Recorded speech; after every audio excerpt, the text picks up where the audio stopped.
Hello friends, welcome back to my channel Seema's কিচেনে আপনাদের সকলকে স্বাগত জানাই। আজকে চলে এসেছি একটি নতুন রেসিপি নিয়ে। আজকে রেসিপিটির নাম হলো শুক্তো। অনুষ্ঠান বাড়ির মতন কিভাবে শুক্তো বাড়িতে বানিয়ে নেওয়া যায় সেটা আজকে বানিয়ে আপনাদের দেখাবো। চলুন দেখি। শুক্তো বানানোর জন্য নিয়ে নিয়েছি প্রয়োজনীয় সবজি। এখানে নিয়ে নিয়েছি পেঁপে, বিনস, আলু, পটল, মিষ্টি আলু, কাঁচা কলা, সজনে ডাঁটা। সমস্ত সবজিগুলো আগে থেকে কেটে আমি ধুয়ে রেখেছি। আর এখানে উচ্ছেটাকে নুন হলুদ মাখিয়ে রেখেছি। আর এখানে বেগুনটাকেও নুন হলুদ মাখিয়ে রেখেছি ভাজার জন্য। এবারে কড়াইতে তেল দিয়ে বড়িগুলোকে ভেজে নেব। বড়ি ভাজা হয়ে গেছে, এবার উচ্ছেগুলোকে ভেজে নেব। উচ্ছে ভাজা হয়ে গেছে, এবারে বেগুনগুলোকে ভেজে নেব। দেখুন উচ্ছে বেগুন লাল করে ভাজা হয়ে গেছে। এবং ওই কড়াইতেই আর একটু তেল নিয়ে ফোড়নের জন্য নিয়ে নিয়েছি তেজপাতা, শুকনো লঙ্কা, পাঁচফোড়ন। এবার সমস্ত সবজিগুলো দিয়ে দেবো। কড়াইতে সবজিগুলো দিয়ে এবার দিয়ে দেবো পরিমাণ মতো নুন এবং কিছুটা। এবার নুন আর হলুদ দিয়ে ভালো করে নাড়াচাড়া করে সবজিগুলোকে কিছুক্ষণের জন্য সেদ্ধ হতে দেবো।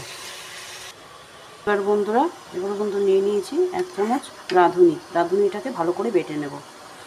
আর নিয়ে নিয়েছি কিছুটা আদা রাঁধুনি ভালো করে বেটে নেব।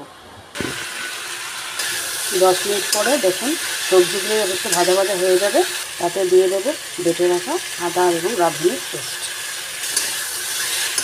সবজিগুলো যখন দিয়ে ভালো করে কষানো হয়ে যাবে, এবার গ্রেভি বানানোর জন্য নিয়ে নেব 1 কাপ দুধ এবং 1 কাপ জল দিয়ে দেবো। এবার তাতে দিয়ে দেবো ভেজে রাখা বেগুন আর উচ্ছে, সাথে বড়িগুলো দিয়ে দেবো। এবার তাতে দিয়ে দেবো 1 চামচ চিনি। এবার কিছুক্ষণের জন্য ঢাকা দিয়ে দেবো সবজিগুলো সেদ্ধ হওয়ার জন্য। এবার একটি শুকনো কড়াইতে জিরে এবং পাঁচফোড়ন ভেজে নেব। দেখুন বন্ধুরা, ভাজা মশলা আমার রেডি। দেখুন বন্ধুরা, 10 মিনিট পরে সবজিগুলো কত সুন্দর সেদ্ধ হয়ে গেছে। এবারে দিয়ে দেবো ভেজে রাখা মশলা। রেসিপিটি যদি আপনাদের ভালো লেগে থাকে তাহলে অবশ্যই বন্ধুদের সাথে শেয়ার করে দেবেন এবং কার আপনাদের শুক্তো খেতে ভালো লাগে অবশ্যই কমেন্ট করে আমাকে জানাবেন। দেখুন বন্ধুরা, শুক্তো আমার রেডি হয়ে গেছে। কত সুন্দর কালার হয়েছে। অবশ্যই ভিডিওটি বন্ধুদের সাথে শেয়ার করে দেবেন। আর আপনারাও বাড়িতে এইভাবে শুক্তো বানিয়ে খেতে পারেন। ভিডিওটি যদি আপনাদের ভালো লেগে থাকে অবশ্যই চ্যানেলটিকে সাবস্ক্রাইব করে আমার পাশে থাকবেন এবং ফেসবুক এবং ইনস্টাগ্রাম থেকে যারা দেখছেন তারা পেজটিকে আমার ফলো করে দেবেন। Thank you.